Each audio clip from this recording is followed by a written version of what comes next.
बांग्लादेश के आंतरिक हालात पर है भारत की नजर। मौजूदा यूनिस सरकार की विदेश नीति और सुरक्षा व्यवस्था चिंता का विषय।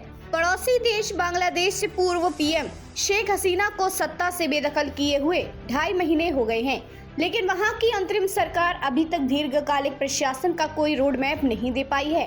बांग्लादेश के मौजूदा आंतरिक हालात उलझे हुए हैं और राजनीतिक पार्टियों का ऊहापोह भी साफ दिखाई दे रहा है। इसके बावजूद भारत नाउम्मीद नहीं है।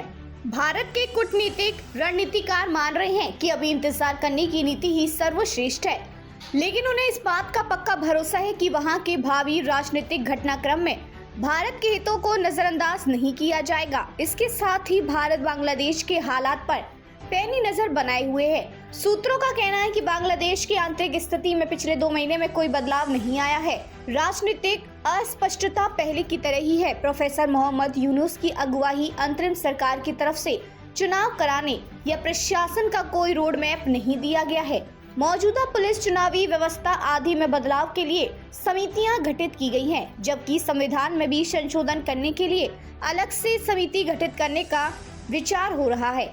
बांग्लादेश की केंद्र सरकार का सारा काम अस्थायी तौर पर हो रहा है। सरकार की आर्थिक नीति, विदेश नीति या सुरक्षा व्यवस्था को लेकर नीति सामने नहीं आ पाई है। पूर्व विपक्षी नेता बेगम खालिदा जिया की राजनीतिक पार्टी बीएनपी के भीतर भी इसको लेकर बेचैनी है। इसी हफ्ते बीएनपी के सदस्यों ने प्रोफेसर यूनुस से मुलाकात कर उनसे आगामी चुनाव पर स्थिति स्पष्ट करने और अपने कैबिनेट से 2 मंत्रियों को हटाने की मांग की है। इनकी तरफ से कुछ न्यायाधीशों को हटाने व ब्यूरोक्रेसी से भी लोगों को निलंबित करने की मांग की गई है। उक्त सूत्रों के मुताबिक ये बता रहा है कि प्रोफेसर यूनुस के साथ बीएनपी के रिश्ते बहुत मधुर नहीं हैं। दूसरी तरफ पूर्व पीएम हसीना को सत्ता से बाहर करने में अहम भूमिका निभाने वाले अंतरिम सरकार पर दबाव बनाने का दबाव है। ये बताया जा रहा है कि जमात के लोग अंतरिम सरकार की जगह जल्द से जल्द निर्वाचित सरकार के गठन के पक्ष में हैं। पिछले दिनों अंतरिम सरकार के साथ बैठक में बीएनपी और जमात दोनों की तरफ से जल्द चुनाव कराने की मांग रखी गई है, जबकि अंतरिम सरकार का तर्क है कि जब तक हर स्तर पर सुधार का एजेंडा लागू नहीं किया जाता, तब तक चुनाव प्रक्रिया को आगे बढ़ाने का कोई मतलब नहीं है।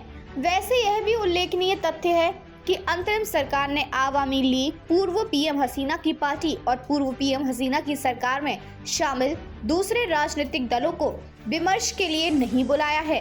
कूटनीतिक सूत्रों का कहना है कि जिस तरह की स्थिति बन रही है, उससे लगता है कि पड़ोसी देश में राजनीतिक अस्थिरता काफी लंबे समय तक चल सकती है। उधर भारतीय उच्चायोग की गतिविधियां बहुत ही सीमित हैं। सुरक्षा दृष्टिकोण से भारत ने वहां से अपने काफी सारे राजनयिकों को वापस बुला लिया है, जिससे वीजा देने संबंधी प्रक्रिया भी काफी सीमित हो गई है।